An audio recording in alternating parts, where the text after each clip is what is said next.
ગુજરાતમાં 5 દિવસ બાદ ઠંડીથી રાહત મળશે. નલિયામાં 7 ડિગ્રીનું ઠંડીનું ટોર્ચર. ગુજરાતમાં 15 જાન્યુઆરી સુધી કોલ્ડ વેવ ઠારી નાખશે. વેસ્ટર્ન ડિસ્ટર્બન્સની અસરને કારણે રાજ્યમાં હવામાનમાં સતત ફેરફાર જોવા મળી રહ્યો છે. છેલ્લા 3-4 દિવસથી કાતલ ઠંડી પડી રહી છે. રાજ્યમાં નલિયા 7 ડિગ્રી સાથે સૌથી ઠંડુગાર શહેર રહ્યું, તો અન્ય શહેરોમાં પણ તાપમાનનો પારો 2 થી 4 ડિગ્રી સુધી ગગડી ગયો હતો. 15થી વધુ જિલ્લામાં તાપમાનનો પારો 15 ડિગ્રી નીચે પહોંચી જતા લોકો ધ્રુજી ગયા હતા. વહેલી સવારે અને મોડી રાત્રે લોકો કડકડતી ઠંડીનો અનુભવ કરી રહ્યા છે. આગામી 15 જાન્યુઆરી સુધી ગુજરાતમાં કોલ્ડ વેવની સંભાવના છે. હવામાન વિભાગ અનુસાર હાલમાં ઉત્તર પૂર્વથી પૂર્વ તરફના પવનો ફૂંકાઈ રહ્યા છે, જેથી આગામી 5 દિવસ લઘુત્તમ તાપમાનમાં કોઈ મોટો બદલાવ નહીં થાય. એ બાદ લઘુત્તમ તાપમાનમાં 2 થી 3 ડિગ્રી સેલ્સિયસ તાપમાનમાં વધારો ધીરે ધીરે જોવા મળશે. और जो लघुत्तम तापमान है इसमें अगले 5 दिन तक कोई बड़ा बदलाव नहीं रहेगा और उसके आगे ग्रेजुअल राइज रहेगा. धीरे धीरे टेम्परेचर 2 से 3 डिग्री सेंटीग्रेड बढ़ने का पूर्वानुमान दिया गया है. अहमदाबाद का आज को जो पूर्वानुमान है इसमें क्लियर स्काई रहेगा और जो तापमान है लघुत्तम तापमान 13 डिग्री सेंटीग्रेड के आसपास रहने का पूर्वानुमान दिया गया है. जो सबसे कम तापमान आज रिकॉर्ड हुआ है नलिया में 7.5 डिग्री सेंटीग्रेड, जो नॉर्मल से 2 डिग्री सेंटीग्रेड नीचे है. अहमदाबाद में आज टेम्परेचर रिकॉर्ड हुआ है 13.4 डिग्री सेंटीग्रेड, जो नॉर्मल सामान्य से 1.2 डिग्री सेंटीग्रेड ऊपर है. ગાંધીનગરમાં પ્રસરેલા ટાઇફોઇડના મુદ્દે મુખ્યમંત્રી ભૂપેન્દ્ર પટેલે આજે સ્થિતિની સમીક્ષા કરવા માટે એક ઉચ્ચ સ્તરીય બેઠક યોજી હતી. આ બેઠકમાં મુખ્યમંત્રીએ સ્પષ્ટ આદેશ આપ્યો કે પીવાના પાણીના ટેસ્ટિંગના રિપોર્ટ આવ્યા બાદ જ પાણીનું વિતરણ કરવામાં આવે. મુખ્યમંત્રીએ પાણીની પાઇપલાઇનમાં થતા લીકેજને તાત્કાલિક રિપેર કરવા અધિકારીઓને કડક સૂચના આપી છે. તેમણે વોટર ટેસ્ટિંગનો વ્યાપ વધારીને દરેક વિસ્તારમાં શુદ્ધ પાણી પહોંચાડવા પર પણ ભાર મૂક્યો છે. આ બેઠકમાં નાયબ મુખ્યમંત્રી હર્ષ સંઘવીએ વિડીયો કોન્ફરન્સ દ્વારા જોડાઈને જરૂરી સૂચનો આપ્યા હતા. ગાંધીનગરમાં ટાઇફોઇડ ફાટી નીકળવા છતાં સત્તાધીશો અને અધિકારીઓ ક્રિકેટ રમવામાં વ્યસ્ત છે. કોંગ્રેસે માટલા ફોડી વિરોધ કર્યો. એક તરફ ગાંધીનગરમાં ટાઇફોઇડના કેસનો વિસ્ફોટ થયો છે. ગંદકીયુક્ત પાણી પીવાથી 2 બાળકોના મોત થઈ ગયા છે. આમ છતાં ગાંધીનગર મનપા તંત્ર ગંભીર નથી. હોદ્દેદારો અને અધિકારીઓ ક્રિકેટ રમવામાં વ્યસ્ત છે, જેની વચ્ચે કોંગ્રેસે મનપા ઓફિસ પહોંચી વિરોધ કર્યો. ગાંધીનગરમાં ટાઇફોઇડના વધતા કેસને લઈને કોંગ્રેસે હંગામો મચાવી દીધો. ગાંધીનગર મહાનગરપાલિકાની કચેરીમાં પહોંચીને કોંગ્રેસના કાર્યકરોએ આજે હોબાળો મચાવ્યો. ગાંધીનગરમાં આવતા દૂષિત પાણીના કારણે હાલ 88 જેટલા લોકો સારવાર હેઠળ છે. આવી પરિસ્થિતિ વચ્ચે આજે ગાંધીનગર મનપાના કોર્પોરેટર ભાવનગર ક્રિકેટ રમવા પહોંચ્યા. આ મુદ્દાને લઈને કોંગ્રેસે હોબાળો કર્યો. કોંગ્રેસ કાર્યકરો મનપાની કચેરી પહોંચ્યા હતા અને દૂષિત પાણીથી બીમાર જનતા હોવા છતાં મનપાના કર્મચારીઓ ક્રિકેટ રમવામાં વ્યસ્ત હોવાનો આક્ષેપ કરતા હોબાળો મચી ગયો. કોંગ્રેસના કાર્યકરોએ માટલાની અંદર દૂષિત પાણી ભરીને માટલા ફોડીને વિરોધ પ્રદર્શન કર્યું અને ઉગ્ર સૂત્રોચ્ચાર કર્યા. બીજી તરફ મેયર સહિતના નેતાઓ ભાવનગરમાં ક્રિકેટ ટુર્નામેન્ટ રમવા માટે પહોંચી ગયા. કોંગ્રેસનો આરોપ છે કે એક તરફ જનતા ત્રસ્ત છે, ત્યારે ગાંધીનગર મનપાના નેતાઓ અને અધિકારીઓ ક્રિકેટ રમવામાં વ્યસ્ત છે. જોકે ભાવનગરમાં બેઠા બેઠા મેયર મીરાબેન પટેલે દાવો કર્યો કે શહેરમાં રોગચાળો સંપૂર્ણ નિયંત્રણમાં છે. નવા કોઈ કેસ આવ્યા નથી. જે રિપોર્ટ બાકી હતા એ આવી રહ્યા છે. કોંગ્રેસે જવાબદારો સામે માનવવધનો ગુનો દાખલ કરવાની માંગ કરી છે. આ તરફ મનપા કમિશનર JN વાઘેલાએ ગોળ વાતો કરી. જોકે તેમની વાતોમાં એ વાતની કબૂલાત હતી કે કેટલાક વિસ્તારમાં દૂષિત પાણી લોકોને પીવામાં આવ્યું, જેના કારણે બીમારી વકરી.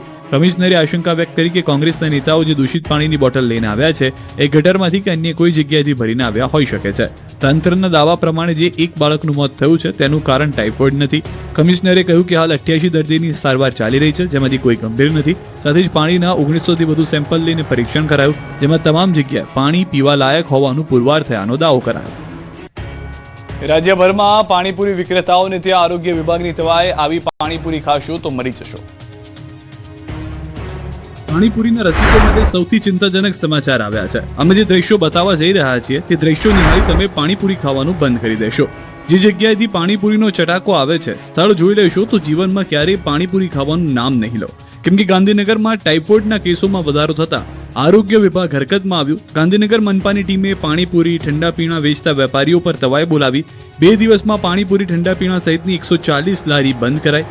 મહાનગરપાલિકાના એસ્ટેટ અને ફૂડ સેફ્ટી વિભાગે સંયુક્ત ડ્રાઈવ યોજી કાર્યવાહી હાથ ધરી.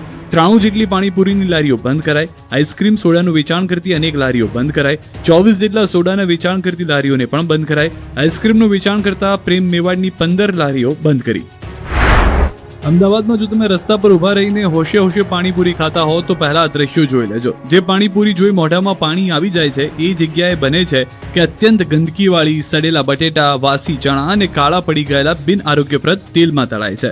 ગંદકીના સામ્રાજ્ય અને દુર્ગંધ મારતી જગ્યાઓ વચ્ચે તૈયાર થતી આ પાણીપુરી તમારા સ્વાસ્થ્ય માટે હાનિકારક છે.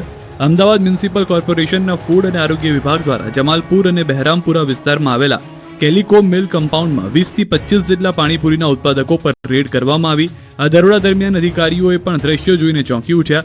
પાણીપુરીના મસાલા માટે સડેલા ચણા બટેટા, પૂરી તળવા માટે વપરાતું ઝેરી કાળું તેલ અને ગંદી કુંડીઓ કે ડસ્ટબિન જેવા પીપળામાંથી ભરાતા પાણીનો વ્યાપક ઉપયોગ થતો હતો. ગંદકીના સામ્રાજ્ય અને દુર્ગંધ મારતી જગ્યાઓ વચ્ચે તૈયાર થતી આ પાણીપુરી એએમસીની ટીમે તમામ સડેલા બટેટા અને ચટણીનો નાશ કર્યો. આરોગ્ય વિભાગે વિવિધ સ્થળોએથી સેમ્પલ લઈ કડક કાર્યવાહી હાથ ધરી હતી. ગાંધીનગર અને અમદાવાદ બાદ રાજકોટમાં આરોગ્ય વિભાગે પાણીના નમૂના લીધા. ગાંધીનગરમાં દૂષિત પાણી પીવાના કારણે અનેક બાળકો બીમાર પડવાની ઘટના બાદ ગુજરાતભરમાં તંત્ર હરકતમાં આવ્યું. ઘટનાના પગલે રાજકોટ કોર્પોરેશન તંત્ર દ્વારા શહેરના વિવિધ વિસ્તારમાં પાણીના સેમ્પલિંગ અને ક્લોરિનેશનની તપાસ હાથ ધરવામાં આવી. આ દરમિયાન ખાસ કરીને શહેરના કોઠારિયા વિસ્તારની વિવિધ સોસાયટીઓમાં આરોગ્ય વિભાગની ટીમો દ્વારા સઘન ચેકિંગ હાથ ધરવામાં આવ્યું.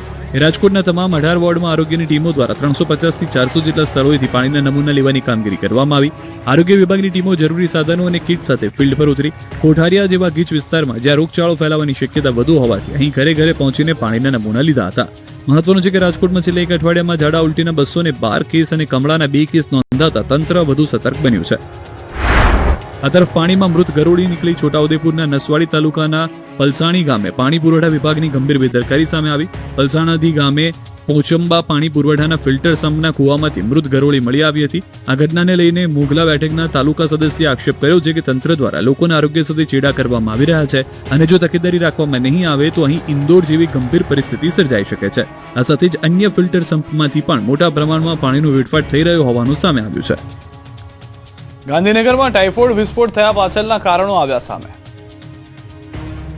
ગાંધીનગરમાં પાણીજન્ય રોગચાળો વકર્યો છે. ટાઇફોઇડનો વિસ્ફોટ થતા હાહાકાર મચી ગયો છે.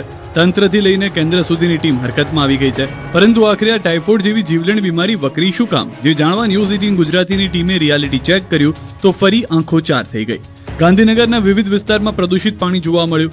આદિવાડા સહિતના વિસ્તારોમાં પ્રદૂષિત પાણી આવતું હોવાનું સ્થાનિકોએ જણાવ્યું. તો બીમારીથી બચવા માટે સ્થાનિકોએ આરઓ વોટર પ્યોરિફાયર લઈ રહ્યા છે. પ્રદૂષિત પાણી આવવા પાછળનું કારણ પાણીની પાઇપલાઇનમાં લીકેજ હોવાનું સામે આવ્યું, જેને લઈને તંત્ર દ્વારા ઠેર ઠેર લીકેજ રિપેરિંગ કામગીરી હાથ ધરવામાં આવી. ગાંધીનગરમાં 30 થી વધુ સ્થળોએ પાણીની પાઇપલાઇનમાં લીકેજ હોવાનું જાણવા મળ્યું. બીજી તરફ મનપાના અધિકારી અને હોદ્દેદારો મોજ મસ્તી કરવામાં વ્યસ્ત છે.